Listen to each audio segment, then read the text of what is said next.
देखिए, एक शब्द है आमतौर से बोलचाल में लिखने पढ़ने में प्रयोग होता है चंदा। तो इस वीडियो में चंदा को इंग्लिश में क्या बोलते हैं और हिंदी में क्या अर्थ और मतलब होता है जानेंगे। एग्जाम्पल से सेंटेंसेस में ये शब्द को यूज करके अच्छी तरह से समझेंगे। तो चलिए वीडियो को स्टार्ट करते हैं। क्या मतलब होता है चंदा? देखिए, चंदा बोलते हैं किसी की सहायता को या किसी अच्छे काम के लिए इकट्ठी की गई रकम या कोई वस्तु, उसको हम बोलते हैं चंदा।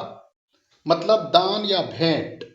और चंदा दूसरे अर्थ में भी मतलब में इसका प्रयोग होता है, जैसे बाल गीतों में हम या लोकगीतों में, किस्से कहानियों में हम चंदा का शब्द प्रयोग करते हैं। तो वो चंद्रमा के मीनिंग में आता है, मतलब चांद के मीनिंग में आता है। चांद को संबोधन करने के लिए हम चंदा का प्रयोग करते हैं। तो इंग्लिश में चंदा को बोलते हैं donation, gift, benefaction, contribution, subscription, offering, grant. और इसका प्रयोग जैसा कि मैंने बताया, यूज्ड एज मून, मतलब चांद के तरह, एंड एटीसी, मतलब और भी इंग्लिश में इसके सिनोनिम्स हो सकते हैं। चलिए एग्जांपल से चंदा शब्द को सेंटेंसेस में यूज करके अच्छी तरह से समझते हैं। जैसे बोलेंगे आम बोलचाल में, तो इस तरह से शब्द को प्रयोग करेंगे कि इन इलाकों में विदेशी चंदा पार है, मिशनरियों ने बहुत सारे धर्मांतरण कर डाले हैं। मतलब इंग्लिश में, missionaries receiving foreign donations have done many convergence in this area.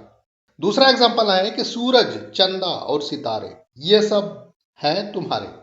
मतलब इंग्लिश में, the sun, the moon and the stars, all these are yours.